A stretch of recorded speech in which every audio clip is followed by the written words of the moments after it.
Thank you, Chairman. I'm Martin Chillcott. I'm Chair of Protect Rural Peterborough, PRP, which is a campaign group set up after a village meeting last November, arranged by both the parish councils of Castor and Ailsworth.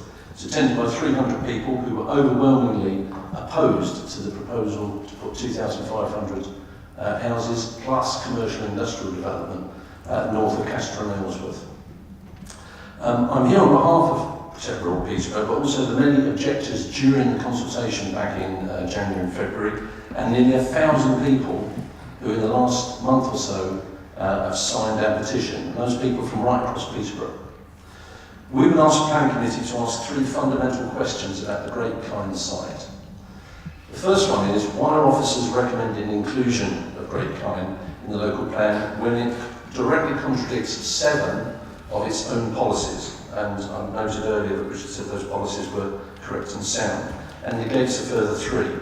To highlight some of the major ones, Policy LP11, Development in the Countryside, says areas outside the urban boundary in the village envelopes are considered as countryside for the purposes of policies in the local plan.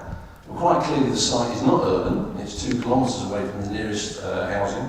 It's not in the village envelopes of Castor and Ailsworth, although it's 100 metres from the conservation area. So therefore it must be countryside. Although interestingly, HCA, who own the land, don't think so. They say it's inappropriate to classify this area as countryside. Policy LP2 applies therefore. Development in the countryside outside of villages is limited to development for agricultural workers near their employment. LP26, landscape character. Developments should enhance the character and qualities of the local landscape. How does a prominent township on rising ground overlooking the Ning Valley and at the same density as Hampton enhance the rural landscape?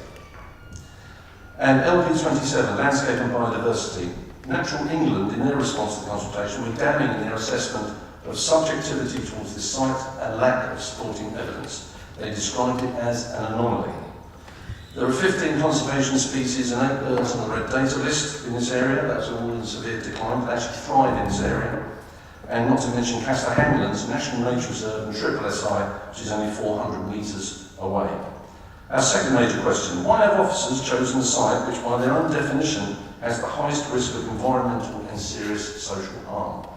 We used officers' own assessments of each site and put them in a table with red, amber, green scores, which is how they looked at each site and each criteria, where red denotes highest risk of environmental and serious social harm. Across 25 categories, Great Kine has 10 reds, which is twice as many as any other site.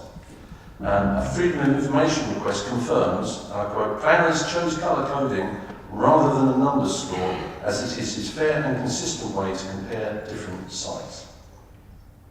Thirdly, why is Peterborough even thinking about losing best landscape forever just to keep Cambridgeshire County Council happy? The 2013 deal to accept 2,500 of their housing allocation has not been reviewed in line with National Planning Policy Framework. There is an option to transfer the 2,500 back to Cambridgeshire. That's separate from the figures that calculation that Richard mentioned. And the planners say so in their growth report. And by the way, Fenland was part of the deal. Recently, Whittlesea Neighbourhood Plan says they're now looking for 1,800 more homes, not 1,000 less, which is part of the deal. So why has the deal not been revisited? One final puzzling question. Why is Great Kine being pursued so vigorously in an area the City Council describes as best landscape and most sensitive for archaeology and historical features? An FOI request revealed HCA and City Council have been holding regular talks since 2006. Detailed plans were exchanged in 2012, before the Cambridge deal. There's a map here. And this was, by the way, this was denied recently in the media by council officers. In 2015, the former council leader wrote to HCA encouraging them to promote the land, and more recently, the Director of Planning and Growth wrote to HCA 1 week before the end of the consultation, reminding HCA that there is, quote, considerable opposition to this site, and that they, I'm paraphrasing here, need to get their act together with their response and plans. Do other landowners get this sort of attention, and why would they? Finally, Great Kine is in complete contradiction of Peterborough City Council's one of its own key visions, which is for a network of characterful villages set within an attractive rural landscape. And it's opening the door to HCA's desire for 5,000 homes, not 2,500, 5,000 homes, which has been their contention for many years. Whatever they may say now, that's what they believe they need to pay for the infrastructure because it's so far away from the city. We urge the Planning and Growth Committee to recommend the removal of Grapevine from the submission local plan and save the countryside around Peterborough. Thank you.